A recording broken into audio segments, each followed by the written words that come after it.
নমস্কার, আপনারা দেখছেন এখন দাসপুর বার্তা। মেলা আনন্দে food festival and no child marriage শপথ হলো কেশপুর এলাকায় গোটগেড়িয়া শিবশক্তি উচ্চ বিদ্যালয়ে 17ই জানুয়ারি শুক্রবার। এই বিদ্যালয়ের ছাত্রছাত্রীরা দুধে সিদ্ধ পিঠে পুলি, চাউমিন, রকমারি মিষ্টি, মটর, পনির, ঘুগনি ইত্যাদি বহুবিধ সুস্বাদু খাবার বানিয়ে তা অন্যান্য সহপাঠী ও শিক্ষক শিক্ষিকা মণ্ডলীকে খাইয়েছে। খাদ্য রসিকগণ এসব খাবার খেয়ে তাদের খাদ্য প্রস্তুতির তারিফ করেছে। স্টাফ কাউন্সিলর সম্পাদক উত্তম মাইতি এজন্য প্রতাপ সরকারের সহযোগিতায় ধন্যবাদ জ্ঞাপন করেছেন। এছাড়াও এদিন বহু পুরস্কারে ভূষিত অনাদিচরণ ভট্ট যোগ ব্যায়াম প্রদর্শনে সবাইকে মোহিত করেছেন। সবশেষে সাংস্কৃতিক প্রতিযোগিতা, নাচ, গান, আবৃত্তিতে এই অনুষ্ঠানে সবাই উপভোগ করেছে।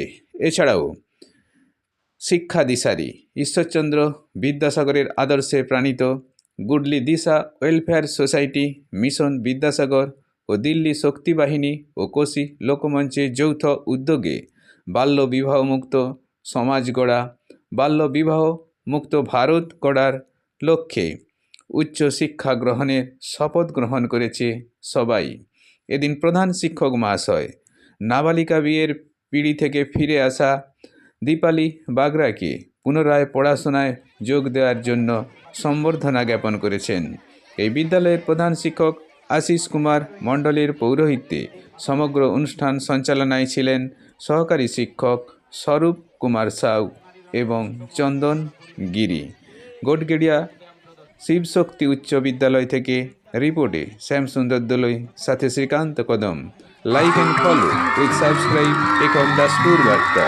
এই দাসপুর বার্তায় যুক্ত হন, আলোর পথে এগিয়ে চলুন। গোটগেড়িয়া শিবশক্তি উচ্চ বিদ্যালয়ের ছাত্রছাত্রীগণ শপথ গ্রহণ করছি যে আমরা কেউ বাল্য বিবাহে জড়িত হব না।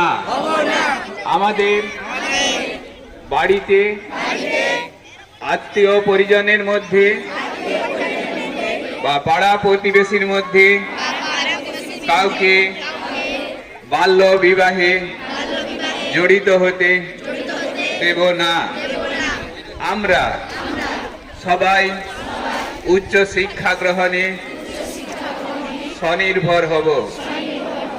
আমরা যদি কেউ গোপনে বাল্য বিবাহে জড়িত হওয়ার চেষ্টা করে তাহলে আমরা প্রশাসনের সাহায্য নিয়ে তা রোধ করব। বাল্য বিবাহ এটি সামাজিক অপরাধ। এটি সমাজে, রাজ্যের, দেশের অর্থনৈতিক স্বাস্থ্যের দিক থেকে অবক্ষয়ের দিকে নিয়ে যায়। তাই আমরা প্রত্যেকেই বাল্য বিবাহ থেকে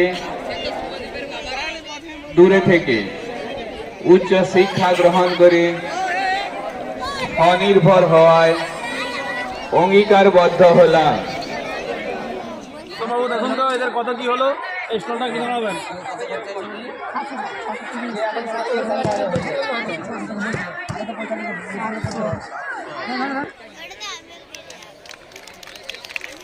গুলি সতেজ হয়, পায়ের বাত, সাইটিকা বাত হতে পারে না, পুরুষন্ধি নমনীয় হয়। উনি একটু শবাসন করে নেবেন। প্রত্যেক সুস্থ রাখার জন্য যোগ ব্যায়াম প্রত্যেক দিনই করতে পারি।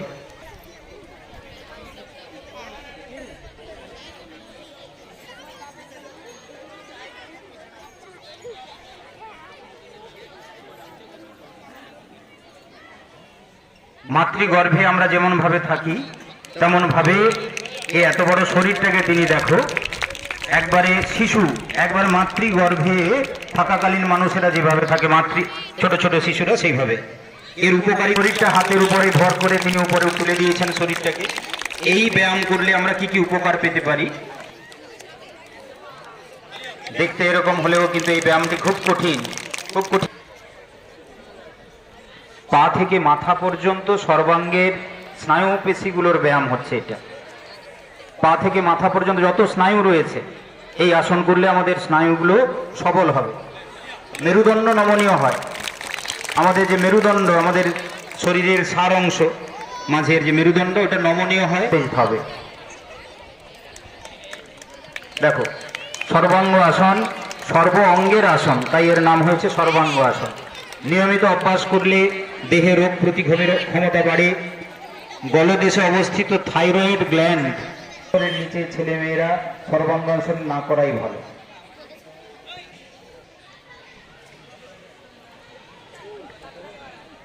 এরপরে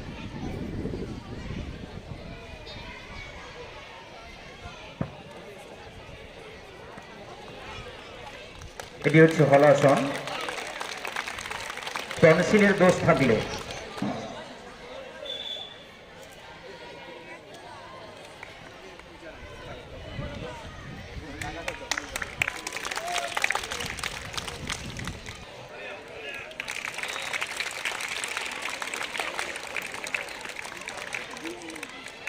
হজম ক্ষমতা